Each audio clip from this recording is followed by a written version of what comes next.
प्रिय विद्यार्थियों, मैं doctor Shivshankar Vyas, assistant professor government law PG college Bikaner, LLB third year की हमारी ड्राफ्टिंग प्लीडिंग की क्लास। और हमने अपने पिछली क्लास में वाद की विरचना, फ्रेम ऑफ सूट के बारे में चर्चा की थी कि किसी भी सूट की जब रचना की जाती है तो उनमें किन किन बातों का ध्यान में रखा जाता है।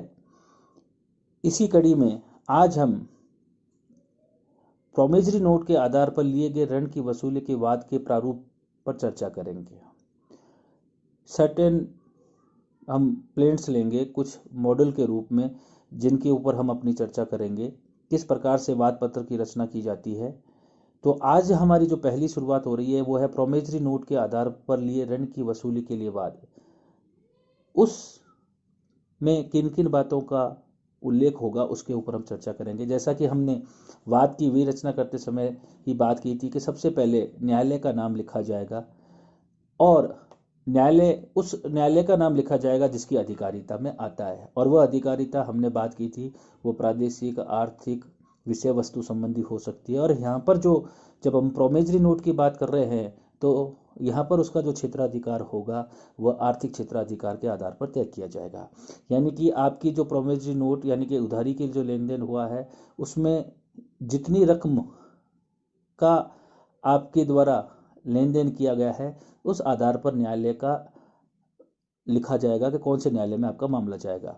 तो सबसे पहले हम कोर्ट का नाम लिखेंगे, स्थान लिखेंगे, उसके बाद में वाद संख्या और सन आ जाएगा कि भाई किस सन में ये लाया गया। फिर हमने वाद की विरचना की चर्चा की थी कि पक्षकारों का अभिवर्णन होगा। तो वादी और प्रतिवादी, तो क पुत्र, ख आयु, वर्ष, व्यवसाय, निवासी, ये हम डमी के रूप में एक चर्चा कर रहे हैं कि किस प्रकार से लिखा जाएगा। क पुत्र ख यानी कि वहाँ पर आप ओरिजिनली जो नाम होंगे वो आपके द्वारा लिखे जाएंगे। आयु कितने वर्ष का है वादी, उसका व्यवसाय क्या है और निवासी क्या है, ये क्या हो गया, वादी का वर्णन हो गया। वर्षेज बनाम ग पुत्र, घ आयु, वही जाति, व्यवसाय, निवासी और प्रतिवादी। यानी कि सबसे पहले जो हमने वाद की विरचना की चर्चा पिछली क्लास में की थी, न्यायालय का नाम, फिर पक्षकारों का विवरण आ जाएगा, फिर स्पष्ट रूप से लिखा जाएगा प्रोमिसरी नोट के आधार पर लिए गए ऋण की वसूली के लिए वाद। ये बीच में बिल्कुल टाइटल लिखा जाएगा। अब हम तथ्यात्मक रूप से उसका वर्णन करेंगे। सबसे पहला पॉइंट आएगा कि यह कि वादी रुपयों के लेन देन का व्यवसाय करता है एवं मनी लैंडिंग लाइसेंस धारक है। जब प्रोमिसरी नोट के आधार पर ऋण की वसूली के लिए वाद किया जा रहा है तो सबसे पहले वह वादी ये लिखेगा स्पष्ट रूप से कि वह रुपयों के लेन देन का व्यवसाय करता है और उसे मनी लैंडिंग लाइसेंस धारक है, यानी कि वह कानूनी रूप से इस व्यवसाय को करने का उसके पास में लाइसेंस है। दूसरा यह कि प्रतिवादी ने, यानी कि उसने जिससे पैसा उधार दिया है, ऊपर हम नाम लिख चुके हैं उसका, प्रतिवादी ने दिनांक, जो भी तारीख आपका लेन देन हुआ है, किस माह में हुआ, किस सन में हुआ और किस जगह पे हुआ।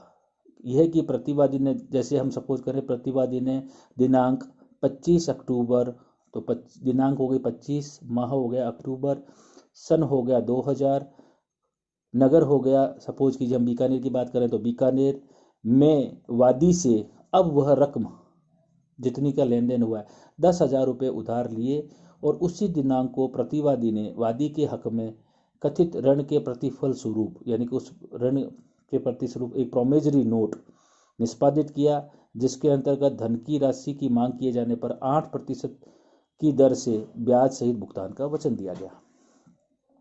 क्या बता रहा है तथ्यवादी कि वादी ने प्रतिवादी को किस तारीख को, किस माह, किस सन, कितने रुपए और कितने प्रतिशत ब्याज के आधार पर पैसे उधार दिए, इसका उल्लेख किया जाएगा।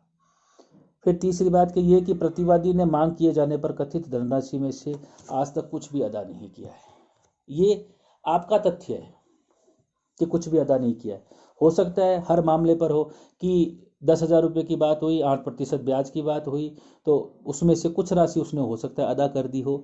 तो ये आपके तथ्य होंगे। आप लिखेंगे कि अभी तक प्रतिवादी ने मांग किए जाने पर कुछ भी अदा नहीं किया, तो आप यहाँ लिखेंगे कुछ भी अदा नहीं किया। या आप लिखेंगे कुछ अदा कर दिया है, तो उसमें से इतनी राशि उसके द्वारा अदा की जा चुकी है, इतनी ब्याज के रूप में और उतनी मूल के रूप में उसके द्वारा अदा की जा चुकी है। ये आपके तथ्य होंगे।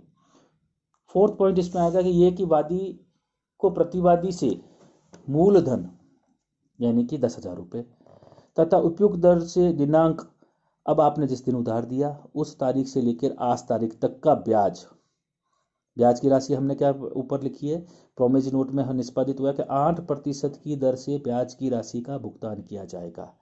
तो आज तक अगर कुछ भी अदा नहीं किया है तो 10,000 रुपये मूल रकम हो गई आपकी। सपोज कीजिए आपने 2000 में सन 2000 अक्टूबर में दिए और 2 साल हुए हैं, तो 28 अक्टूबर 2000 से लेके 2002 तक 2 साल, तो मूल रकम उस पर 8% की ब्याज, दोनों को मिलाकर कुल योग इतने रुपए के भुगतान करने के लिए प्रतिवादी क्या है, उत्तरदायी है। पॉइंट नंबर 5 जो कि हमने पिछली क्लास में बात की थी, कॉज ऑफ एक्शन। ये कि वाद हेतुक यानी कि कॉज ऑफ एक्शन न्यायालय में आने का कारण, दिनांक जो भी जिस दिन उसने आपको स्पष्ट रूप से इनकारी की वह क्या हो जाएगा आपके कॉज ऑफ एक्शन को। दिनांक 25 अक्टूबर 2002 को ऋण देने के स्थान बीकानेर में उत्पन्न हुआ, जो इस न्यायालय के प्रादेशिक क्षेत्राधिकार में है और न्यायालय को संज्ञान करने की अधिकारिता है। कॉज ऑफ एक्शन आपने बता दिया, इस तारीख को पैदा हुआ है और न्यायालय को उसका क्षेत्राधिकार है। पॉइंट नंबर 6 ये कि क्षेत्राधिकार और कोर्ट फीस के प्रयोजन से वाद का मूल्यांकन कर दिया गया है, ठीक है, जिस पर समुचित कोर्ट फीस का भुगतान कर दिया गया है। हमने वाद की विरचना की जब चर्चा की थी तो उसमें हमने स्पष्ट लिखा था कि वैल्यूशन किया जाएगा और उस वैल्यूशन के आधार पर कोर्ट फीस का भुगतान किया जाएगा। यहाँ पर आपके 10,000 रुपये हो गए, तो कोर्ट 10,000 रुपये के हिसाब से जो आपकी कोर्ट फीस बनती है उस कोर्ट फीस का स्पष्ट रखा जाएगा कि भुगतान कर दिया गया है। फिर हमने बात की थी वो क्या मांगेगा, रिलीफ, अनुतोष, कि वादी निम्नलिखित अनुतोष के लिए प्रार्थना करता है कि यह कि जो कुल रुपए बने हमारे मूल प्लस ब्याज रुपए के लिए एक डिक्री वादी के पक्ष में और प्रतिवादी के विरुद्ध पारित की जाए। यानी कि 10,000 रुपये सपोज कीजिए थी और उस पर ब्याज बना के 15,000 रुपये हो गए, तो 15,000 रुपये के लिए एक डिक्री वादी के पक्ष में और प्रतिवादी के विरुद्ध पारित की जाए। यह कि डिक्री के अंतर्गत दे धनराशि पर वाद दायर करने की तिथि से वसूली तक ब्याज को प्रतिवादी से दिलवाया जाए। यानी कि जिस दिन न्यायालय में मामला ले आया है उससे जब तक उस मामले का निपटारा नहीं होता उस समय की ब्याज की राशि भी दिलाई जाए। वाद व वादी को प्रतिवादी से दिलाया जाए, यानी कि कोर्ट का जो भी खर्च हो रहा है इस सूट को फाइल करने में उसका जो भी खर्चा हो रहा है वह सारा दिलाया जाए। अन्य कोई राहत या अनुतोष जो न्यायालय देना उचित समझे वो भी, हमने पिछली क्लास में भी ये बात की थी। आप रिलीफ मांगते समय जो स्पष्ट चीज़ें नजर आ रही है वो तो डिमांड करेंगे, साथ में आप लास्ट में क्या लिख देंगे, अन्य कोई अनुतोष जो न्यायालय उचित समझे वो भी प्रदान किया जाए। और वाद की विवेचना का जो लास्ट पॉइंट था वो हस्ताक्षर करेगा, सत्यापन करेगा, तो स्थान दिनांक सत्यापन क्या कर देगा, मैं क पुत्र ख आयु जाति निवासी इत्यादि द्वारा सत्यापित करता हूं कि प्रस्तुत वाद के पैरा नंबर 1 से 4 जैसे कि हमने पिछली क्लास में की थी वे मेरी निजी जानकारी के आधार पर सत्य होना स्वीकार करता हूं, और बिंदु नंबर 5, 6 को विधि परामर्शदाता या विधिक कानूनी जानकारी के आधार पर सत्य होना स्वीकार करता हूं और मैं साइन करता हूं, हस्ताक्षरित करता हूं। इस प्रकार से आज हमने एक पहले मॉड्यूल की चर्चा की।